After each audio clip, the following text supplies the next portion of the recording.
Hello, my name's Phil Cain. I'm a journalist who writes about alcohol, and this video is about alcohol. Last week I was supposed to give a short talk about men and alcohol, but unfortunately it was called off, and for very obvious and very valid reasons. But I thought, oh, maybe I can salvage something out of this. Maybe I can make a blog post out of it. Maybe I can make even a podcast. I don't know. But as I looked at my scribbled notes, I realised there was very little, if anything, to be made out of it now that the world has changed around us. Our social life has changed. The economics has changed. So this is the solution, is to bring together some experts to try and understand what's going on, to try and predict possibly what might happen in the future, good and bad. So about 50 people join us throughout this video. The first of which is going to be Peter Rice, who's been working on alcohol for the last 20 years, can offer some insight into the way it's developed in the past and project into the future as to how maybe we can see things developing in the next year or so. And the other is Bill Greer, who runs Smart Recovery in the US, a recovery program which is around the world, and they, like many others, have been trying to put their meetings and other services online. And others pitch in from all over the place, including Alison Douglas from Alcohol Focus Scotland, representatives for the Institute for Alcohol Studies, and many, many more. So, as I say, the first to start is Peter Rice, who's going to begin talking about the way alcohol has been transforming over the last few decades and maybe how it will transform in the future.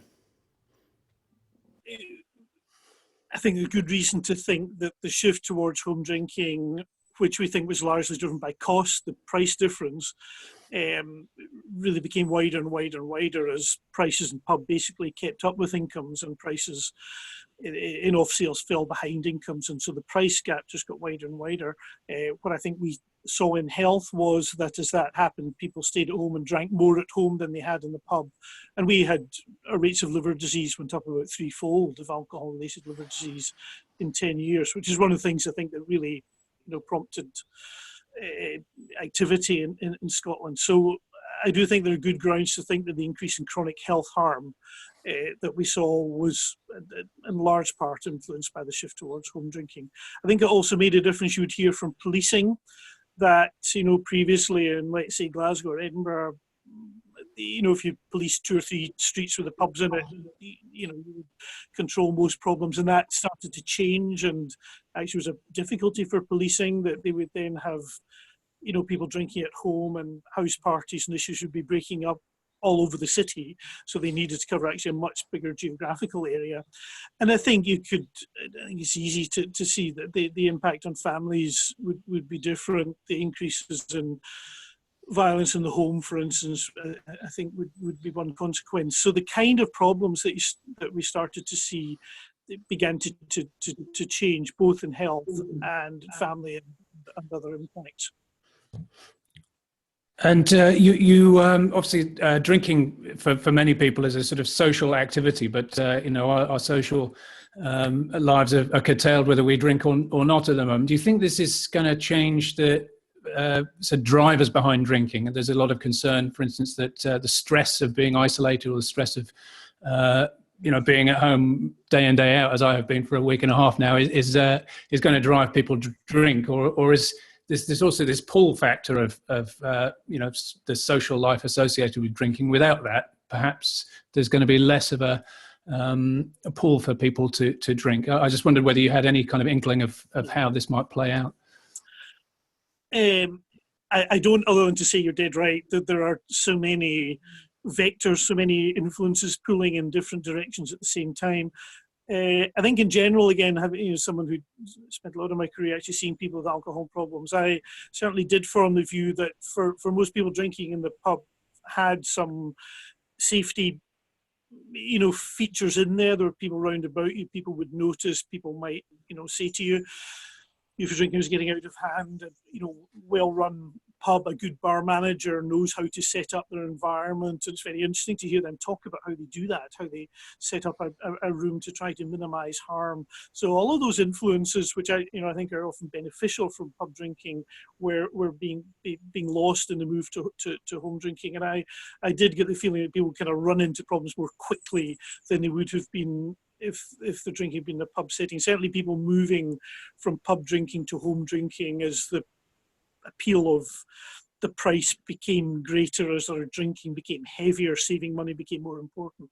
And that seemed to me to happen earlier in people's drinking career, that shift from pub to home. So, but yeah, people will drink in relation to stress. People will also drink in relation to celebration. So all these, if you like, vectors are happening at the same time. It's going to be fascinating to see what comes out. And I think, just maybe a final comment from me, there are so many interesting things happening internationally. You know, in South Africa, reading this morning, they're shut the sales down for 3 weeks. Very interesting if someone from there to comment. New Zealand are essentially stopping the sale of spirits in most places as they, you know, the alcohol sales are restricted to supermarkets which only sell beer and wine. So there's all kinds of fascinating natural experiments going on. So there's going to be some busy researchers, and it'll be very interesting. And obviously in the middle of all this, we need to make sure that people's welfare, public welfare, and that of families is protected as much as we can. And yeah, I'll ask one last question, and maybe if people have ideas, then in a second I'll ask just a visual show of hand, and I'll try and ask Ben to pick you out. But my other question is that there is this concern that people who have drinking problems, dependent drinkers, are going to suddenly be in a situation where they're, you know, sort of at home alone with their problem, and that you know, they may be you know, separated from services that maybe could help them to withdraw from alcohol safely or provide the kind of emotional support that they need. Do you think that that is something that, you know, an issue that we really need to concern ourselves with? And is it something that is going to be a concern for more than a few weeks after this initial kind of transformation has happened? Yeah, that's absolutely right. I think the first thing to say is most people with alcohol problems, with dependence and people who risk of withdrawal, are not in touch with services. It would be great if we were starting from a situation where there had been pretty good coverage for that. But I think even in the best resource and organised setups, the resources are very short for alcohol problems. Actually, the process of people detoxifying themselves and so on is happening all the time anyway. Sometimes effectively, but sometimes at great risk. We have more than 100 missions a week more than 10 admissions a day to acute hospitals in Scotland with alcohol withdrawal. You know, so that's happening all the time. But yes, there is a risk of people's supplies being disrupted. And we put out some guidance today just to try to help give advice to people, you know, in that situation about whether they want to keep drinking in order to do that in maybe a bit more structured way, if they think that's the best thing for them, or if they wanted to reduce. We've issued some guidance about some kind of safety steps that people can put in place. So it's a very dynamic situation, both for the people who are heavy drinkers. They tend not to be in a stable situation. They tend to be a pretty unstable situation with their drinking very often changing in response to circumstances anyway. So they're a vulnerable group anyway, whether they're drinking or whether they're stopping. And as I say, I think we've tried to get some guidance out because the services that are there, for instance, the traditional home detoxification service that might rely on a nurse specialist visiting someone at home, that's just not going to be happening in the UK and most other places, that both because of safety issues for staff and because resources are being moved to other places. So it's going to be a difficult situation. The mutual support organisations, and we'll report more about that, you know, step effectively. And we just hope that with that and with advice and guidance to people, plus the ultimate backup of emergency services, they are still there, and we shouldn't forget that. But we hope that using all those things, people will find a way to get through. Okay, so this is a bit of an experiment. I'm not quite sure how this is going to work, but I will just ask you if you could if you have a question, then perhaps you could just raise your hand or make any kind of visual questioning type gesture you can, and either myself or Ben can pick you out and unmute you and give you a chance to just ask a question of Peter. Does anybody? Okay. So Trey. Yeah. Okay. This is. Hi there. My name's Stan. I work in Dundee as an addiction worker with Crossreach. I was just basically wondering. Peter mentioned the advice there for people that are still drinking. I was just wondering where that advice is available, because I'd like to be able to circulate that to to different people within Dundee. Okay, Stan. Well, hello from Meagle. I'm up here, so I'm not too far from you. Hi. So yeah, the advice is up on shat.org, which is Scottish Health Action on Alcohol Problems. So and we have it under advice for heavy drinkers. So so I hope that's helpful to you. I know that Tayside Council on Alcohol that I'm involved with are trying to keep our doors open and various other things. But that's where the advice is at shat.org, and we've put it through social media. Anybody's welcome to look at it. If you think you can improve on it and rewrite it for your own situation, feel free to do that. It's kind of public resource. And we hope people find it helpful. But yes, shat, www.shat with 2 A's, .org. Thank you. Thank you. So once again, sorry, I'm touching my face there. This is strictly not allowed. If anybody else has a question, maybe just raise your hand, and again, Ben can kind of spin the wheel and pose the question to Peter.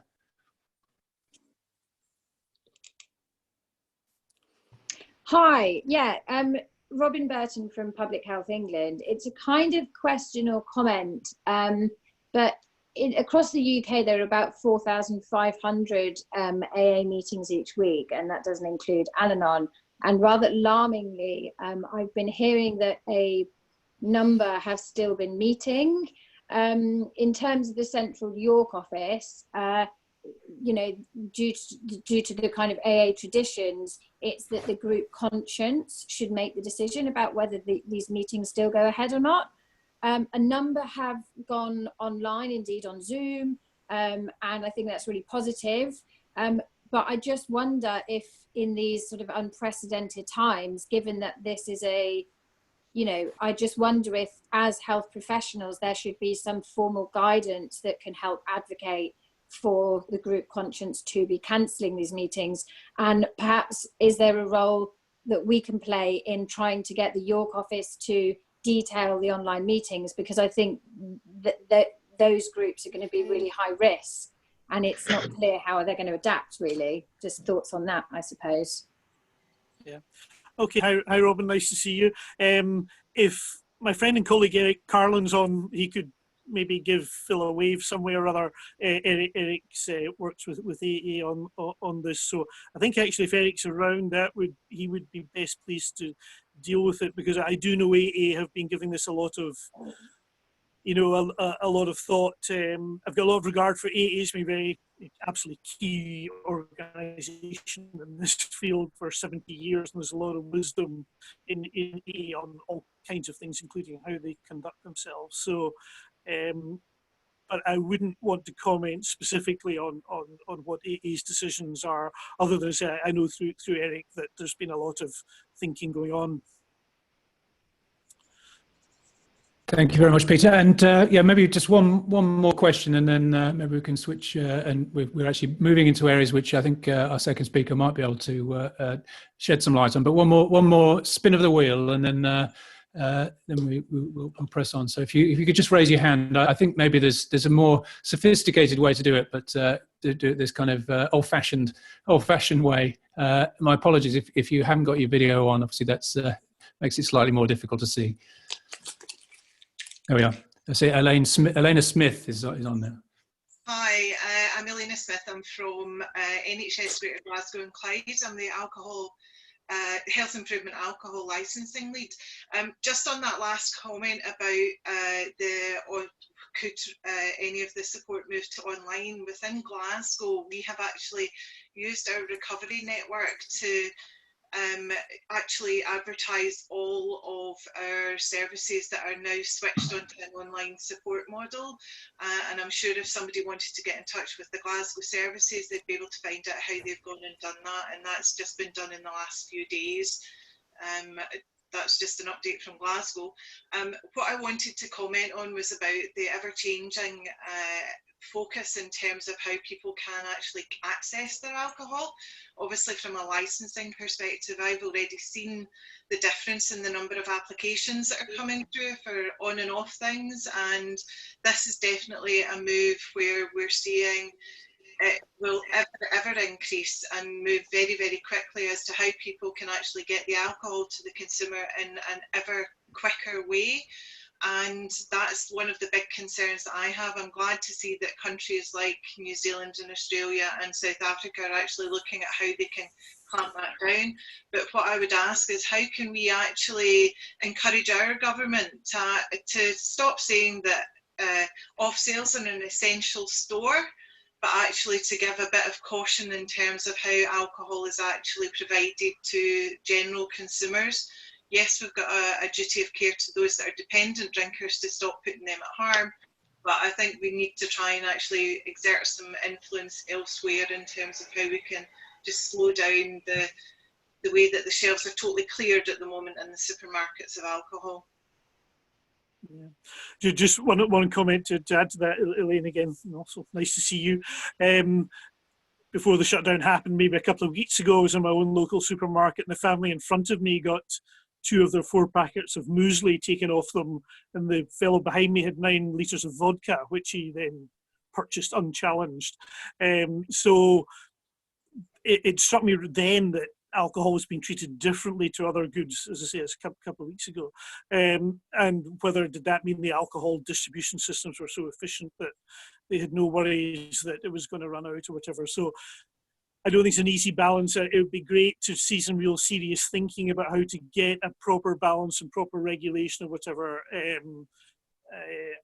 That would be, I think, a fascinating process to be part of, and I do hope we see some thinking on that in the UK, but it's not an easy one. Hello. Thank you very much, Peter. So we've managed to actually fleshed out quite a lot of topics here, and one of obviously the key ones which has come up from the people working at the front line is obviously how to reach clients and people who are experiencing alcohol problems themselves. And somebody from across the pond who's been dealing with the same issue through the Smart Recovery network, which he's president of, is Bill Greer, who's been involved in this area for again many years, and I think since 2012 very involved in the Smart Recovery program. So I will not say any more. Let him speak for himself, and just hand over to Bill Greer. And if we could just put our hands together very lightly, just to reassure him that we're listening. Well, thank you, Phil. Yes, I used to describe SMART as the world's largest network or community of mutual support group meetings that use self-empowerment as the way to recover from any kind of addiction. Alcohol has been the most widespread addiction and still is. And it's funny, I used to say we have a network of 3,500 weekly meetings in 25 countries. And then I would say, oh, and we also have about 40 online meetings. Well, the pandemic has created a situation where our face-to-face meetings or our in-person meetings are being discontinued or put on hiatus because it is unsafe for people to gather in groups. And so we've gone through a major process, really starting less than 2 weeks ago. We put together a task force to start moving as many meetings as possible online. We already have we already had a network of 40 online meetings that are accessible to anybody in the world from our website, smartrecovery.org. We've gotten that number up to 56 just in 2 weeks. We are also in the process of moving all our local face-to-face meetings to online platforms at the local level. And in 2 weeks, we have managed to do that for already about 180 meetings that people can now meet virtually through Zoom mostly at the local level. And I think we're looking at probably doing that with anywhere between 500 to 1,000 as this process goes forward. And as more and more people find they cannot safely meet online. In the US, that's going to be pretty much everywhere. I think in the near future, it's already quite widespread. So I think a lot of people are finding our program very helpful in providing them the support they need while they're recovering from serious addictions. It's interesting. One of the problems that people encounter while they're trying to recover is losing that connection with other people. Part of the pandemic situation is people are getting accustomed to what we're calling social isolation. And we were talking about that on our listserv recently among professionals. And we don't want people to be socially isolated. That's not what people recovering from addiction need. Maybe they can be physically isolated, but being socially isolated is very dangerous. And connecting with people online or through telephone or through other means is extremely important. Being isolated and alone and bored, which is also a problem, are among the most significant triggers for people who are trying to recover from alcohol. So we're trying to provide an online support network that's growing now at a very fast pace. Our entire staff is involved, about 10 to 12 people. We have computer technicians who are helping us build more, open more online meetings. We have a training staff that's helping people, facilitators, learn how to run online meetings, which is a different challenge than doing it face-to-face technically, and the numbers of these meetings are often larger. So that requires logistically a more challenging situation. And I think our program is therefore able to reach a lot more people than we have been previously. And a lot of people in remote places that may be suffering from serious isolation challenges. And this provides them a lifeline through this online link that we can provide through the Smart Recovery program. If people who aren't familiar with Smart Recovery, we provide a way of helping people recover through a self-empowered approach to recovery, as opposed to surrendering to a higher power. We help people learn how to manage their own recovery, deal with urges and cravings.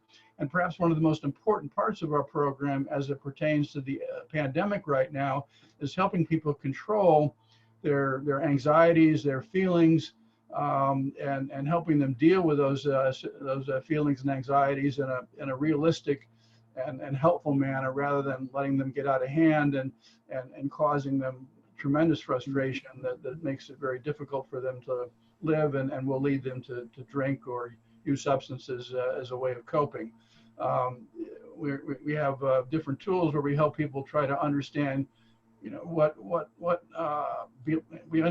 help people understand the link between your beliefs, what you believe, and how that affects what you feel. So if you're dealing with a pandemic and you believe that because this problem is so serious, I'm at risk of dying and I'm going to lose my job and that's going to be the end of my life. And if you start believing these things in an unrealistic manner, you've got to try to pull back and try to manage your beliefs more effectively. Now, that isn't to say that there aren't realistic things that you have to be concerned about, but you have to manage your beliefs in a realistic manner, not dwell not dwell on worst case scenarios or the baddest aspects of what might happen, hypothetical situations that people can get caught up in. So we help people recognize the beliefs that are behind their feelings and their actions, and how they can control their feelings and actions through the way they act on those beliefs. I mean, that can be as simple as remembering to wash your hands frequently, staying inside, and not having a lot of physical interaction with people, but still figuring out ways to interact with people socially through online mechanisms or through telephone or other ways that you can do that. Now, of course, there are also serious situations that people are in where people are getting sick, people are dying, and we have to learn to manage those beliefs very effectively as well. So our program tries to help people deal with those more difficult beliefs in a realistic manner and not let them totally disrupt your life. And people are dying, and you have to learn how to deal with that and be prepared for it, and not let it turn you, make you go into a drinking binge to deal with it. I mean, I had to deal with the death of my wife about 4 years ago, and I was about 3 years into my own recovery. And with the help of SMART, I was able to realize that drinking was not the way to deal with that death. And it was something I had to work on to take care of myself. And self-care is very important. I think that a lot of people need to focus on, and that pertains also to the families and friends of people who have addiction problems, as well as people who are dealing with addiction in itself. So we're trying to serve as a resource to support as many people as possible, including those with addictions, and still alcohol is the addiction that most people have, as well as separate meetings for family members and friends. We currently have 56 meetings online that people can attend from anywhere in the world. They can go to our website and register to attend those meetings. And we're also in the process of converting our local meetings to online platforms, probably looking at getting a very large number of those up and running within the very near future through Zoom technology and other technologies. But we don't want to be talking about social distancing here. People need connection. People need interaction with others as part of their support when they're trying to recover and deal with serious drinking issues. It's funny, people talk about, in some areas they're deciding which businesses are essential and which ones aren't.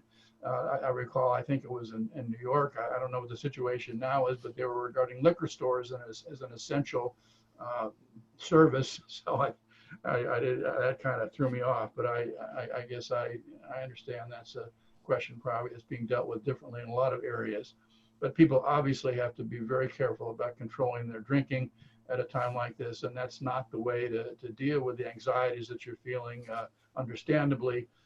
But you've got to figure out ways to control how your feelings and how your beliefs are controlling your feelings, and not get overwhelmed by worst case extreme catastrophic thoughts about what might happen, and deal with what is happening and what you can control as far as your feelings and experiences, to deal with the anxieties that everyone's experiencing in this difficult time.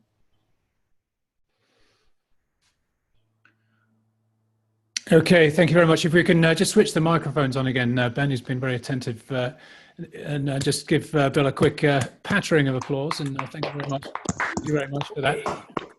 I'll just ask a quick question. You switch, yeah. Just ask a quick question myself, maybe one or two quick questions, which may have occurred to some other people. I mean, you're talking about beliefs, and often we distinguish between scientific ideas and belief ideas, and think that there isn't actually some belief involved in actually recognizing some scientific facts as things that we should act on. So it's quite an interesting topic for me on that sort of philosophical level. But this is quite real, isn't it? And we have to, as you say, believe that if we ride out the anxiety phase of withdrawal, that things will ultimately get better. So this obviously puts us in a difficult situation where the world is in an anxious state, and quite rightly there are reasons to be anxious. Now, how do we actually overcome the idea that we need to be physically close to each other in order to overcome these difficult feelings? I mean, we're Zooming now, but I wonder whether if I had a really deep personal problem, whether I would feel the sort of belief that this could relieve it. And I just wonder whether you've heard ways of connecting, obviously. And I mean, if you can do it safely, I mean, if you can meet with close people one-on-one and not risk contaminating each other, getting each other affected, that's obviously something you want to try to do, particularly with people who are close to you and are helping you deal with an addiction problem. But I think, one thing I think people need to do is stop listening to the news. There's so much incredible speculation going on in the news, a lot of very unhelpful information. People, looking at the most catastrophic possibilities that can happen as a result of this pandemic, and that may well be the case, but it not necessarily is the case. And I think we got to learn how to turn off the television, I think, from time to time, and not get carried away with all the predictions and all the fears and the idea that everyone's going to get the flu eventually, and millions of people are going to die, and that very well could happen. But that's a hypothetical situation. Let's deal with the situation that we have right now, today. What can we do this week to deal with our anxieties? How can we change our life to protect ourselves from being contaminated, and to help our loved ones from being subjected to the dangers of being contaminated, and try to stay in the moment as much as we can, and grounded in what we know and what we can control, as opposed to getting caught up in all the hysterical ideas that, you know, what's the worst that can happen with this pandemic as it continues to spread. And as yes, you get the information of the number of people dying and increasing, and shortages at hospitals, and, you know, you can get really caught up in this stuff, and you got to be careful not to get too, you know, sucked into that situation and believing things that are not necessarily happening yet, and may well not happen. But you got to deal with your beliefs and your worries based on what you know and now, and what's realistic, not what's hypothetical or a worst case scenario. And just in a very practical sense, have you noticed a difference in the people who attend your meetings versus the online versus the offline? Does it attract different people? Are people sort of the online people different from the offline ones? Is there a kind of new audience for this? This Well, form that of used to be the case. I think a lot of our online meetings were a lot of younger people were associated or attracted to those kinds of meetings because they're used to living more, I guess, to some extent, in a virtual world. But now everybody, I think, needs some kind of connection, and is looking at the online space as one place where they can connect.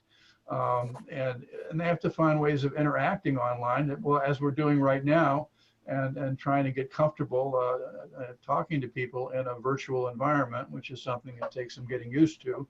But you can do it, and when you can see people, their faces, and interact. At Smart Recovery, I've been having Zoom meetings for the last 2 years. Our whole organization meets entirely almost online.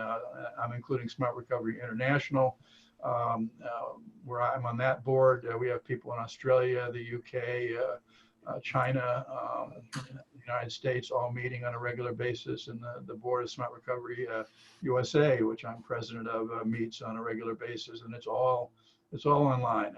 We've been meeting entirely through Zoom for a long time, and you just have to figure out how to connect and feel comfortable with interacting in that medium. And maybe that takes some getting used to, but I think if you go to a lot of meetings online, I think you can become comfortable with that medium, and find a way to get that interaction that you know you were accustomed to getting by interacting physically with people. But you gotta you know, try it out and work at it. But there are online meetings available, and I would encourage people to try that on their own when they need that kind of support, and see, you know, to what extent it can help them, and get used to doing that kind of thing. And we're trying to make more of those meetings available, not only on the international level, but at the local level as well. Okay, so I've abused my my ability to switch on off my microphone enough. I think if anybody's got a question, could you please raise your hand, or if you don't have your video on, I can see there are a few people who are with a black screen, no webcam or something. Then you can send me a message as well, or I think you can raise your hand. So, and then Ben will pick you out sort of more or less as at random.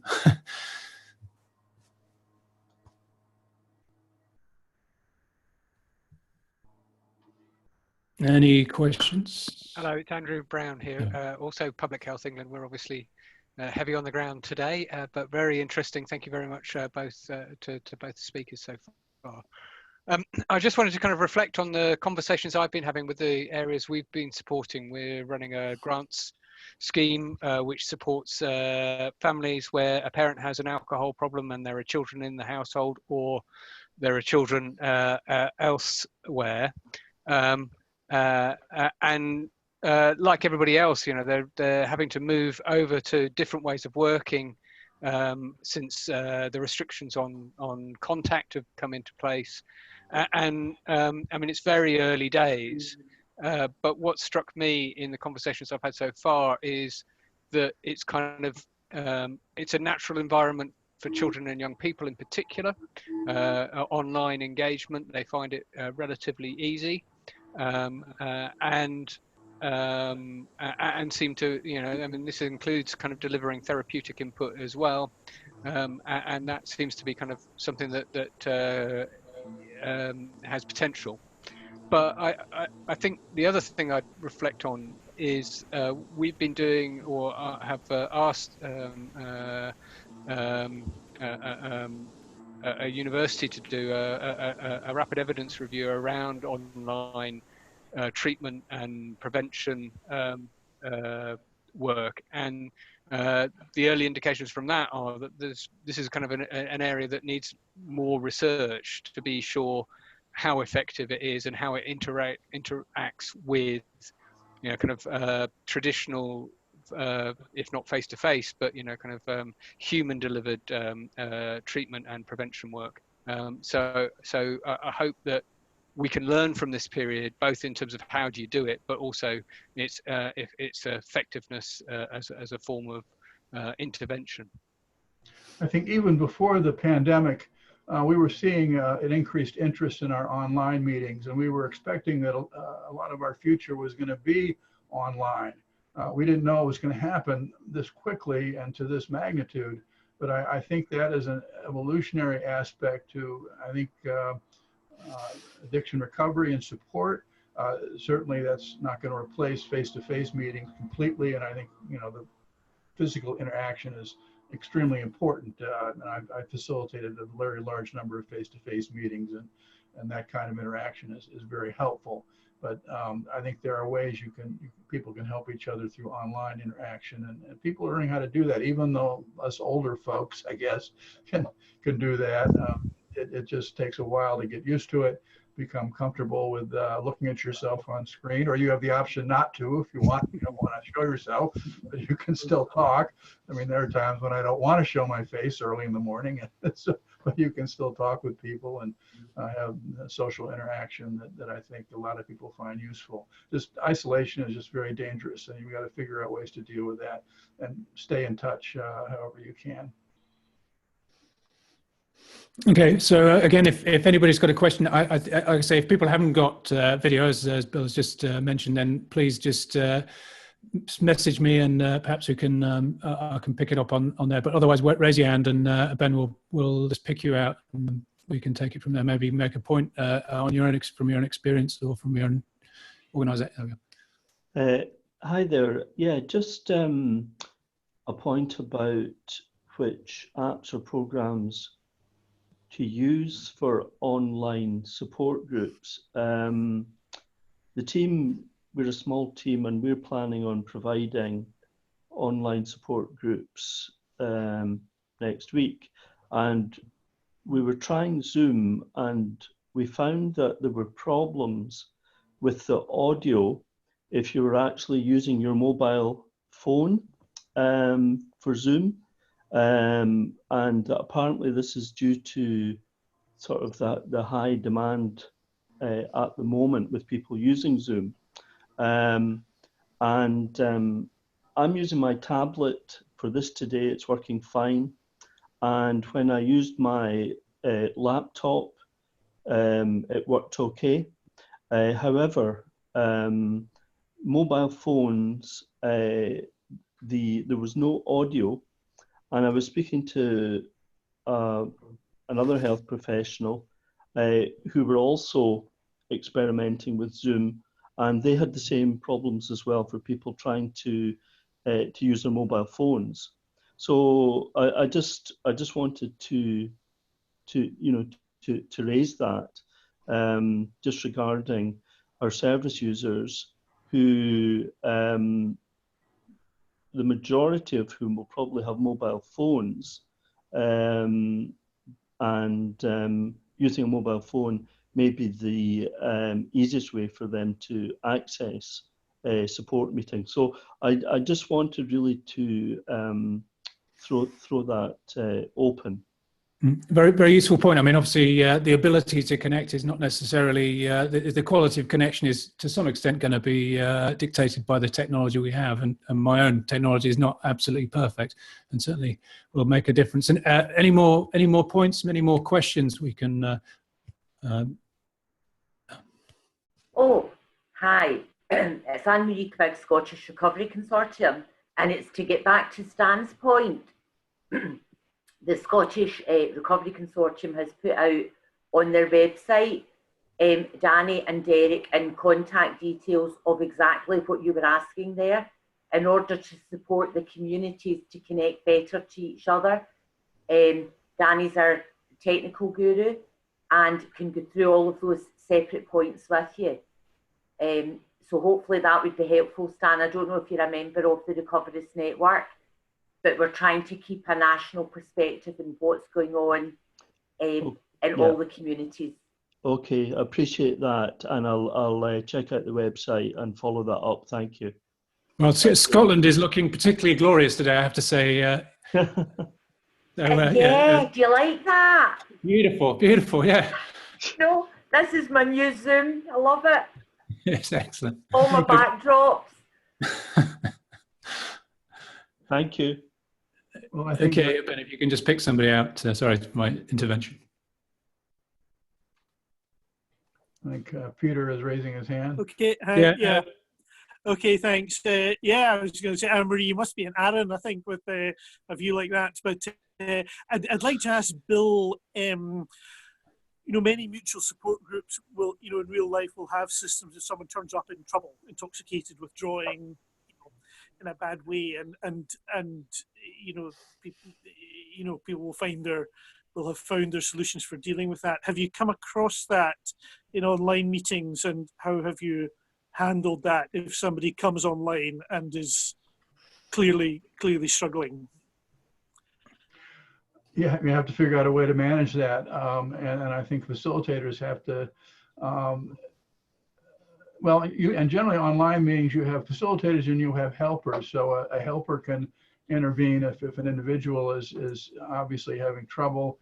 And you can try to help the person through the group interaction, which is ideally how you do it in a support group. But if an individual is having, severe problems that, require a lot higher level of psychological intervention, I think you need to figure out a way to talk to that person individually, perhaps after the meeting or apart from the meeting, so that we can ensure that they get the level of help that they need that might not be available at a mutual support group meeting. But ideally, you want to try to help them through the interaction that takes place at a mutual support group meeting. That's part of the function of what they play. But yeah, you've got to have mechanisms for helping people as we do in face-to-face meetings. If an individual's got serious problems that they need professional help with, you've got to find a way to provide for that outside of the actual meeting itself,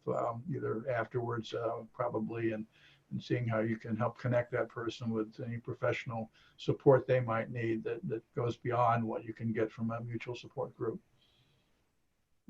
And one of the issues just now is that a lot of that support, which I was saying earlier, is often inadequate anyway, is really just not going to be available. So and I think we just have to recognise that's a really difficult situation. People need to keep trying, and they absolutely need to provide what online supports they can. But I think it's inevitable there's going to be some holes in the system, but it's always been that way. It's particularly at the moment it's a bit worse, but it's always been like that in my view anyway. Well, but you got the technology is a little bit challenging. I guess Peter's your sound is, I'm not getting it real well, but I think as we look at what we can do with the online format, I guess one line of thinking I've been wondering about is that perhaps we can make professionals part of the group as mutual support people are meeting. I mean, SMART itself is a little bit distinctive from other mutual support group networks, in that we have a partnership between professionals and peers, and we do involve professionals in our program extensively. And perhaps as we move more and more into an online environment, we will have ways to have professionals available during those online meetings or after those online meetings, as I'm just thinking about how this might evolve. But absolutely, there may be limitations in what you can do with an online meeting, but the fact that people don't need to be physically there can provide the opportunity to have more professional help available to people who might need it on a remote basis. So I think that there are different ways of looking at that as we try to figure out how to make the best use of this new technology and its strengths as well as its shortcomings. Sure. Yeah. Thanks. Thanks very much. I just wondered whether I might be able to switch to Alcohol Focus Scotland. This is the name for Ben to pick out there. Alison Douglas, who I thought maybe we've corresponded very briefly about the way in which alcohol companies are sort of responding to this crisis. I mean, maybe some trends are not really quite clear, but the way they may be looking at this as an opportunity to maybe market their products to people who are in a different social situation. Well, there's a horrible saying, isn't there, about never wasting a crisis. And I think there's some preliminary evidence that parts of the industry are looking at the opportunity of people drinking more at home, to promote their products in that kind of at-home drinking environment. So I think some colleagues may have seen a particular alcohol marketing agency who have been putting round advice. I think it was promoted through drink retailing, advising people to promote the at-home drinking opportunity and to use influencers showing them drinking at home, and thinking about how they build brand awareness and loyalty sort of beyond the immediate crisis. There have been examples of companies, Brewdog, prominent here in Scotland, very generously, doing their CSR and providing hand sanitizer in beer bottles. I know, Peter, you've been sharing that on Twitter. And now the Scotch Whisky Association is stepping in to help coordinate the production and delivery of hand sanitizer across the country. So I think, it's that cynical sort of opportunistic approach from the industry. And as we've already heard, the listing of alcohol outlets and off sales as being essential retailers.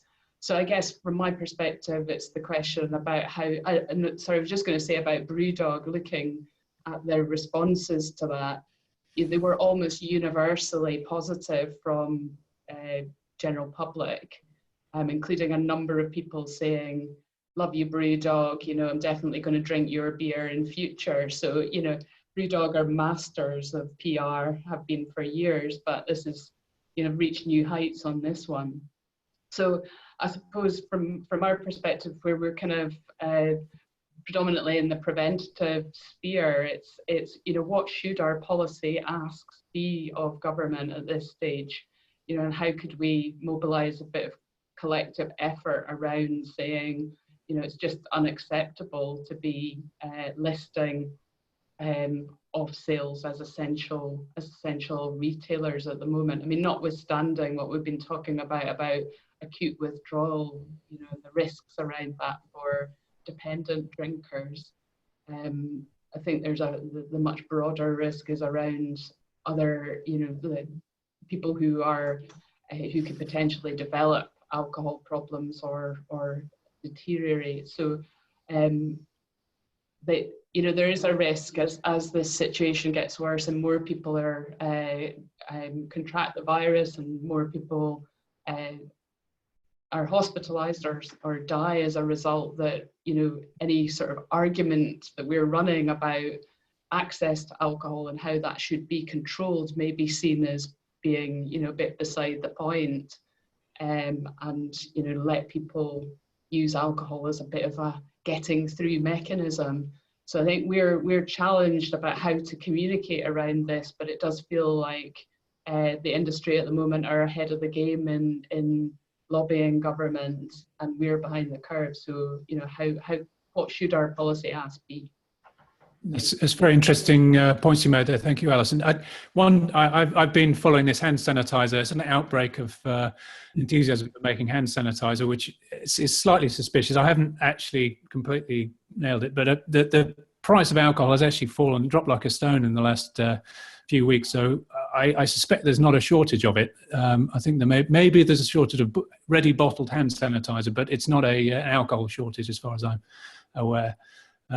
Yeah, and as for the sort of marketing to the general public, and obviously in the UK, it's been labelled as a product which is essential. Now, I wondered, Alison, whether the reason, at least part of the reason, which has been accepted by some elements of the addiction community, is that it may prevent this withdrawal problems for people who are dependent. Now, I wondered what the better solution might be from your perspective, Alison. Well, I mean, I suppose the question is whether there should be limits on how much people are buying, for example. I mean, I don't know too much about where people source their alcohol, but intuitively, I feel that a lot of people who are dependent drinkers are probably shopping quite locally. And I suspect that they're less likely to be running out than the bigger supermarkets where people are sort of driving for large scale shops. So, I mean, I think I'm just guessing at that, but it feels to me like a bit of a smokescreen to be saying that this is about protecting people who are at risk of acute alcohol withdrawal. Yeah. Thank you very much. I think Peter has some insight on that. As I understand it, acute alcohol withdrawal, the danger period of serious physical harm is within the first 24 hours, but I am certainly not a doctor. So maybe, Peter, you could explain the sort of risk curve and the potential for danger. Yeah, but a little bit longer than 24 hours. And actually, for some very heavy drinkers, they may actually not start to feel the issues until after that. In general, the kind of trajectory is worst at day 2, day 3 kind of time, and then tailing off over about a week, about 8 days. So that's the normal trajectory. What I think you'll find, many heavy regular drinkers understand this very well, and so you would see people who would actually describe their drinking as being quite chaotic, but would always make sure they had, a couple of cans of cider in the fridge in the morning to settle shakes. So the heavy drinkers are often pretty strategic about that. So, and the reason they would do that would be to, after taking a break from alcohol while they were sleeping, they'd be shaky in the morning and often, couldn't get the milk carton open until they'd had a drink to settle themselves. So so people who are in that situation, really, it's risky for them to stop drinking just abruptly.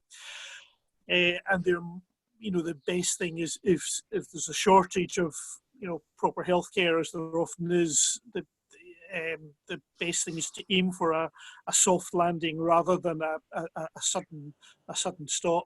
So day 2, day 3 is the worst for the shakes, sweats, tremors, and some potentially very serious complications like confusion, particularly if people get malnourished. And again, we've tried to include that in the advice that we've written.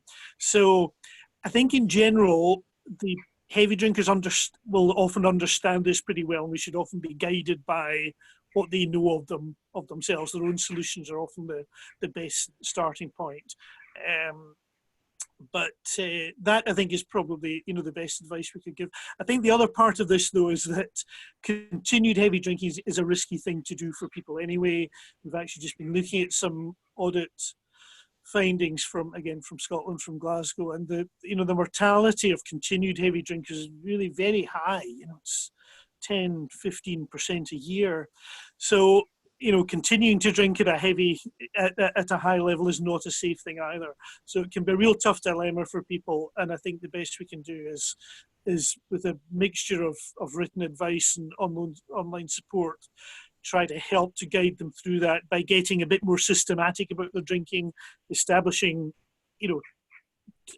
actually what their, if you like, baseline level is, and either making sure they keep at that or managing to figure out a way to slowly taper it off. Most people can do it safely and feel an awful lot better. Within a week, often people are feeling very, very much better. And that's very satisfying to see when it happens.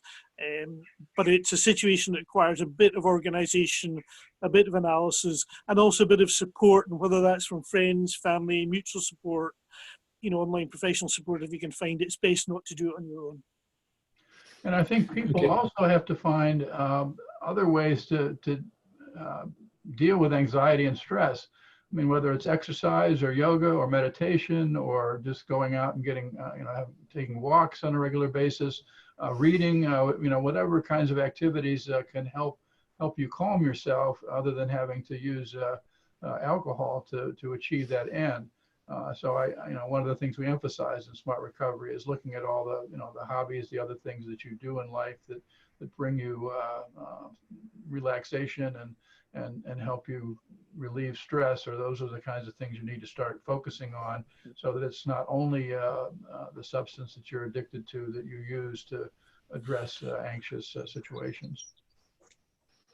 Okay, and maybe we can just do maybe a couple more rounds of people maybe making a comment and maybe asking a question, maybe of anybody they can recognise who's spoken already, and we can maybe just do a last couple of rounds and then go about our day. But so if you could just pop your hands in the air, and anybody wants to make a comment or ask a question. Hello. Hi. Can you hear me? We can hear you. Yes, it's on me. You'll have to maybe look at my. It's because you're on. Thank you. Thank you very much for this. My name is Marion Rackert. I'm from Dublin. I work in the health services, and I'm very connected to Alcohol Action Ireland, and I'll be reporting back to them about these conversations, because it's been very, very interesting.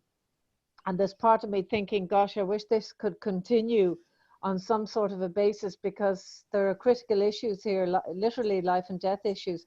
But I think Alison's point about behind the curve, or, that's something that I just had a call at lunchtime today from our communications department in relation to, the communications around alcohol at the moment, and how fragile, like their perception at the moment is that the community, the population is extremely fragile. And there is sympathy for, even our national clinical lead in the health services inadvertently made the comment, sure, you wouldn't blame people for drinking too much at the moment.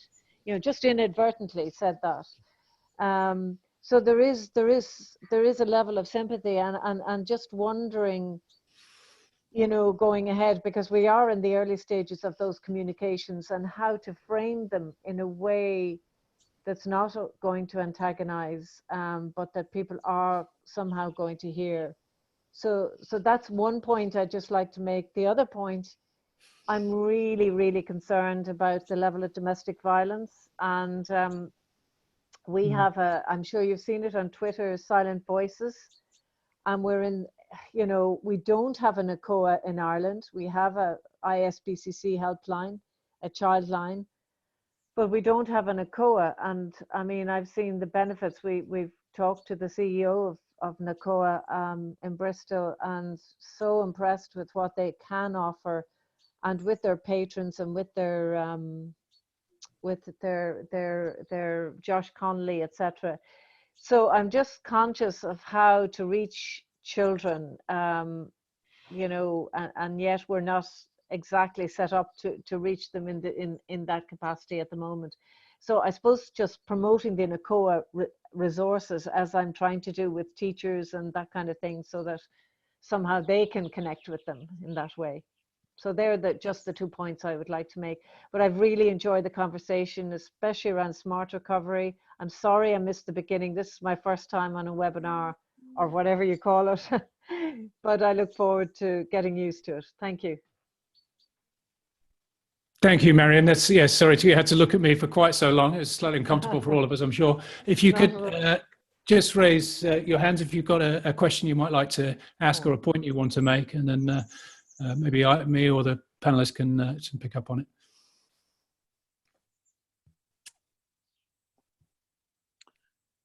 Yeah, Phil, I'll, happy to, in light of what Marion was saying there on the messaging. It struck me listening to the Scottish Chief Medical Officer the other day, who was giving some advice on exercise and so on, that alcohol advice would have fitted quite comfortably into that approach, and we'll see if we can, I think, get something in there. So I think there is general health and well-being advice going out all the time. And of course, as always with advice, sometimes people take it, sometimes they don't. But I think that some, alcohol advice could fit really quite easily into a lot of what's been doing. Getting the regulation right, the questions that Alison raised, I think is really tricky. I've got some thoughts, but no solutions on that. But I think the general messaging is, I think that could work. And I mean, just one quick thing, and Marion will know this, that actually when you take alcohol messages out to the public, they've often been through a lot of this themselves or with family and so on. And so you're not starting from scratch with people. A lot of people have been through alcohol harm one way or another, either themselves or other people. So we're not starting from scratch with this. And I think that there's often a public recognition of the importance of this that's more welcoming than we might think. Thank you very much. Is anybody, this is a very interesting point about the sort of secondary effects of alcohol use, the potential for domestic violence and other kinds of problems that might persist. I don't know if anybody's wants to pick up on that. It's maybe something we've slightly neglected in the first part of this. Is anybody maybe got a point to make or a question to pose on that one? My colleague Ben will scan the screens, and he's probably quicker at it than I am. Okay. Hi, Elaina Smith here from Glasgow again. Yeah, it's certainly something, the domestic violence aspect of it has been on my radar for quite a while. And also just antisocial behaviour, particularly in terms of young people and house parties and things. So there's lots of different aspects that I would love to be able to try and figure out how we can actually gather some evidence to say the impact of drinking at home, particularly in relation to home delivery and the immediacy of it. We've got some companies that were already operating before this who were delivering within the hour. Your party packs, so how can we try and figure out getting them under control so that they're not totally increasing harm as well as adding to the public health dangers in relation to this outbreak? Mm-hmm. And is anybody else on the sort of secondary effects point, domestic violence or?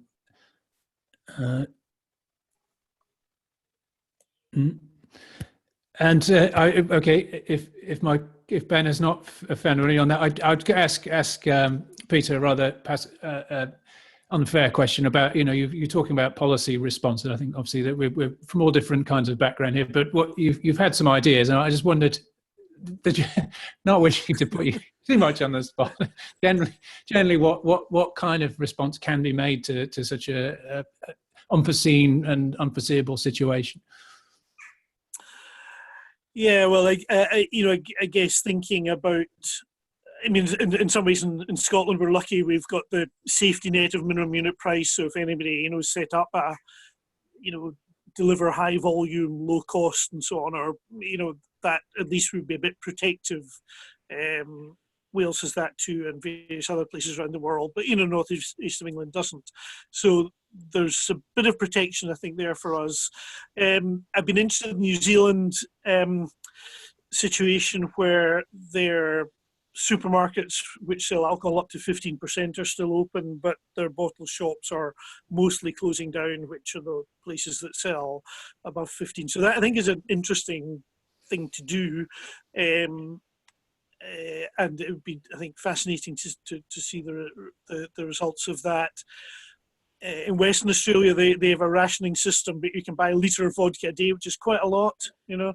So I think, you know, limitations like that, I think, would be interesting. I don't know if the UK supermarkets are now limiting alcohol purchases, as I was saying earlier, they weren't last week. But I think those would be the things I would like to see thought about. You know, strength limits for higher volume alcohol, maybe setting at 15%. That'd be an interesting thing, I think, for the UK to look at. And, you know, limitations on bulk buy, obviously. So those would be the things that would spring to my mind as the things that might happen. But there's an awful lot more thinking by an awful lot more people than me. But that's my stuff to chuck in the mix.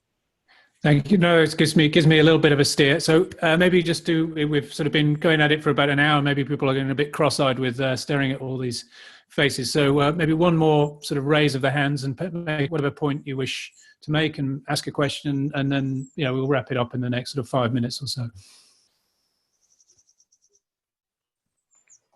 Hi. First of all, it was just to say, I don't know if your technical person will be sending around the Zoom chat, because for those who maybe are not familiar and aren't using the chat, it might be good for people to get the information that people have posted up there. So I misinformed Stan. I told you that it was on our website, and it's actually not. It's on the Recoverist Network Facebook page, but it's on that group chat if it's getting posted. For the lady that talked about the the domestic abuse, Scottish Women Rights Centre have actually got a COVID-19 and support helpline on their website just now that I was actually just tweeting this morning. Very interesting to read. For lots of things, and I think actually for what you were saying, Peter, because I can't actually see Andy just now, I can just see myself, so it's very disconcerting. I think for me, I'm actually next week, I'm 29 years in recovery from alcohol addiction. And it's really bizarre, and something Alison had touched on was that I did all of my drinking in a wee rural village where I live. But actually all I did was swap shops, Alison. And then once I'd used up the 2 shops in the village, I then had, that's my fear. I did all this risk-taking behaviour. I started drinking and driving, going further afield, so nobody would know it was me, what I was buying. And actually, I would have loved a COVID-19 thing to happen, so I could have just isolated with a stash of booze, and that would have been my ideal happy place. I didn't want to speak to anybody, I didn't want help, and I certainly wouldn't have went online. But it's really interesting, and here we are 29 years later, and there is still so much harm caused by alcohol. But it's lovely, it's actually lovely meeting everyone today. It's lovely having you. Great. I'm glad to hear it. Yes. Any more points from sunny Scotland? Any more? Who would like to make a? Well, I guess I would pick up on something that was said previously. Let's just not let a crisis go to waste. I think it's very important right now for people to be more mindful when, say, a heavy use of alcohol starts becoming very disruptive to your life. I mean, using alcohol itself is not a problem for most people, but when you start using it to cope with social problems and anxiety and frustration, which more and more people are doing, then you've got to know when you have to seek help. And maybe there needs to be more education and more recognition that this is a problem that people have, and let's not, stigmatize it. It's just something that happens, and people need help, and they've got to realize that that's okay. I mean, you've got to get help, and help is available, and here's how you can find it. So I think it's an opportunity to look at addiction as a behavioral problem or an issue that needs to be addressed with a medical solution. And don't be afraid to seek help, especially at the early stages before you get into a situation where you're seriously dependent upon alcohol and it's having a huge effect on your health that could be even life-threatening. Thanks very much, Bill. Yeah, and any more points to make? There's somebody who's just pointed out on the chat. I was just quickly glanced at about the public health messaging and what maybe can be sent out. I think there's this thing that Bill mentioned about the idea of coping. People sort of play on this idea of coping with stress or difficult situations through drinking. This is obviously something that maybe we can try and avoid. I don't, at any point you wish, but this is something that popped into my head that, maybe as individuals one can kind of try and push back on. But yeah, please raise your hands, and if you have an idea of a question or a comment you'd like to make, please go ahead and.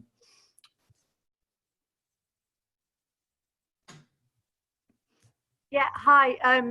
So it was just a question about the recording that's happening and how other colleagues of mine may be able to access it afterwards.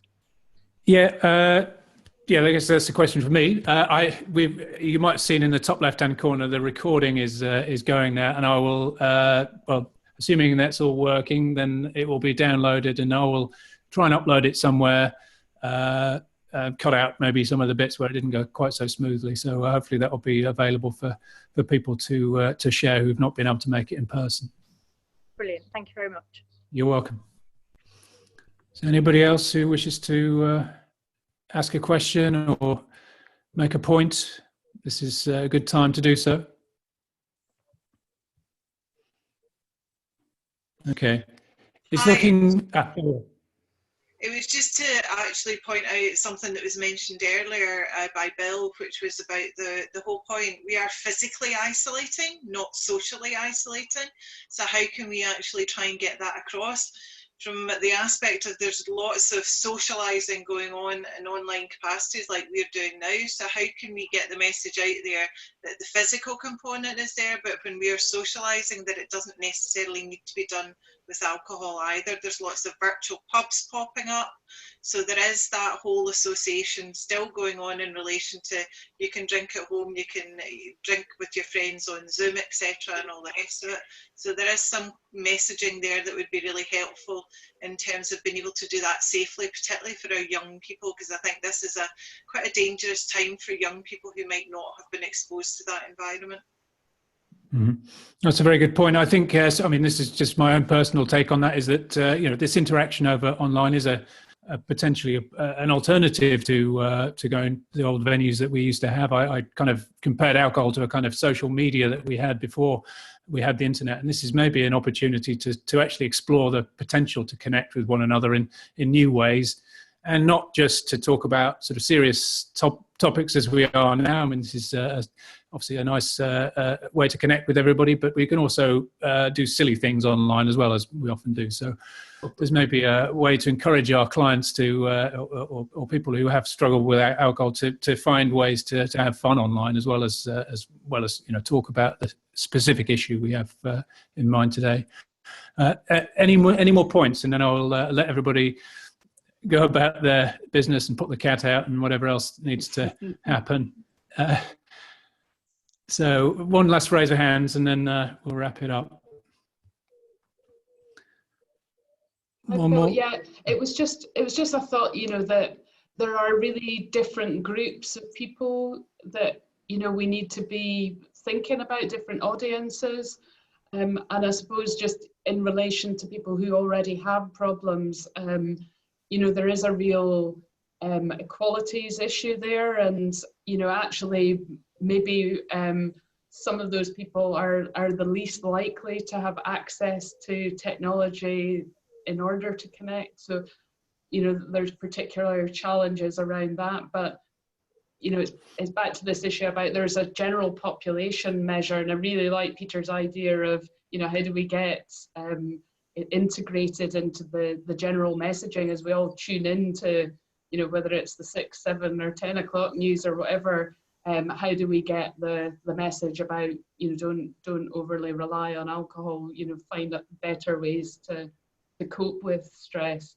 So it's thinking about those different audiences and how we get, and I think Jordan was saying on the chat about mainstream messages as opposed to more targeted support for people who are actively struggling. No, very interesting point. I mean, there's a huge amount of huge social shift taking place, and there is actually, as Bill was just saying, this is don't waste a crisis, and I hope we haven't wasted a crisis today, and we've taken some opportunity to refresh our thinking.